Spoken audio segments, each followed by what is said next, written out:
under federal law. The president's not covered by the whistleblower statute under federal law.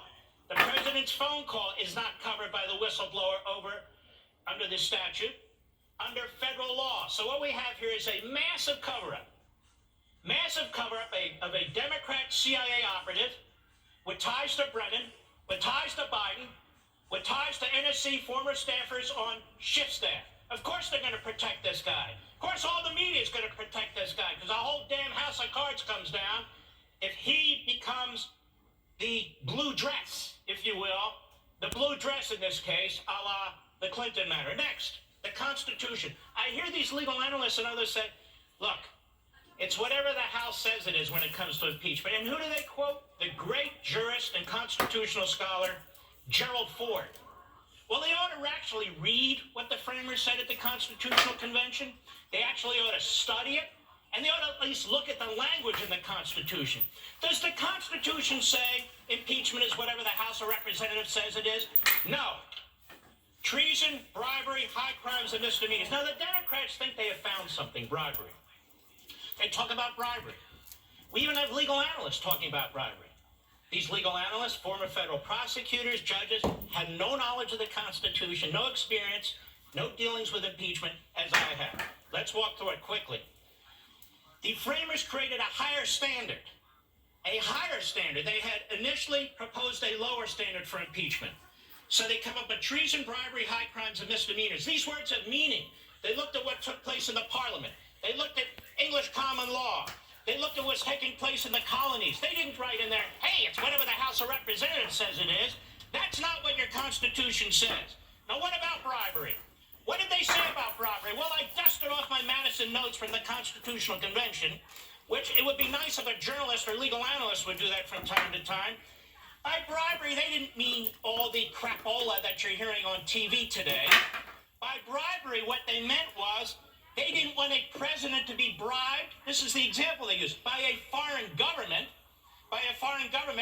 and then they buy his loyalties. That has nothing to do with what's going on today when they're running around. Swalwell. Is that his name? Swalwell, who's not well? Swalwell, bribery. No, I don't. Let's call it extortion. Let's call it conscience of mind. Let's call it stupid because you don't even know what you're talking about. And the president is not required to give funds to a corrupt foreign government. So we have legal analysts going on. Once the House and the Senate pass this, the president, he must give up the funds. There's another statute that Congress passed that a president has signed. A president has to make sure this money is spent wisely. Now, what about the Bidens? Let's put all this aside. Joe Biden wants to be president of the United States. We have a Biden crime family now. This kid, Hunter, Romania, China, Ukraine, just because Anderson Cooper said, you know what, he's innocent. Oh, okay, then we won't ask any questions. His brother has his hand in the till. They all have their hands in the till. We, the people, have a right to know what the Bidens have been up to before and if he's nominated for the Democrat Party for President of the United States. Let me keep going as quickly as I can. A thing of value. You hear this phrase? It's a thing of value with the President of the United States. Intervening in a potential American election in Ukraine in exchange for something, that's a quid pro quo, that's a thing of value. What's a thing of value? The Office of Legal Counsel, the premier constitutional office in your federal government over at the Department of Justice, which also has a lot of civil servants there who served for a long time, just like the geniuses who testified today, the two homeless guys. What do they say? No, it's not a crime. It's not bribery, but they keep repeating it like it is. Who sets foreign policy in America in this country? Two guys you never heard of before? Now, it's interesting to hear their language. This guy, the older gentleman, I can't remember, what was his name? Taylor. Irregular channels. You got an irregular going behind closed back channel. Hey, pal, let me tell you something. Donald Trump sets foreign policy, not you, and not all the goons over there at the State Department. He sets foreign policy. You know what? You're the irregular channel. That guy you were sitting next to, Keene, whatever, he's the irregular channel. You guys were pushing policies contrary to the President of the United States.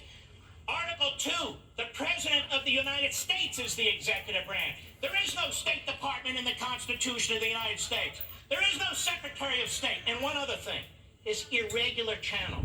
Ever hear of Harry Hopkins? I want you to Google. No, don't Google. Duck that name. Harry Hopkins. Harry Hopkins was a confidant and best friend of Franklin Roosevelt. Now, you liberal Democrats out there, that is the media, you love FDR. You know, everything he did, sick the IRS on his opponents, sick the IRS on the media, rounded up Japanese Americans, kept Jews offshore. You love your FDR. Would you impeach him, by the way? No, of course not. You celebrate it. That said, Harry Hopkins, and every president's had one of these. Harry Hopkins lived in the White House.